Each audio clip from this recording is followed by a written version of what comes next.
চলমান দুর্যোগে প্রশাসনকে দৃঢ়ভাবে জনগণের পাশে থাকার নির্দেশ দিয়েছেন প্রধানমন্ত্রী। এ কথা জানিয়েছেন প্রধানমন্ত্রী উপদেষ্টা ডক্টর মাহাদি আমিন।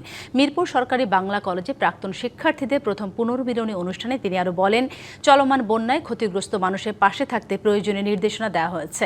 জনগণের প্রত্যাশা পূরণে সরকার আন্তরিকভাবে কাজ করছে বলেও জানান তিনি আর বলেন, ক্ষতিগ্রস্তদের কাছে প্রশাসন সহ রাষ্ট্রের বিভিন্ন সংস্থার মাধ্যমে ত্রাণ ও সহায়তা পৌঁছে দেওয়া হচ্ছে।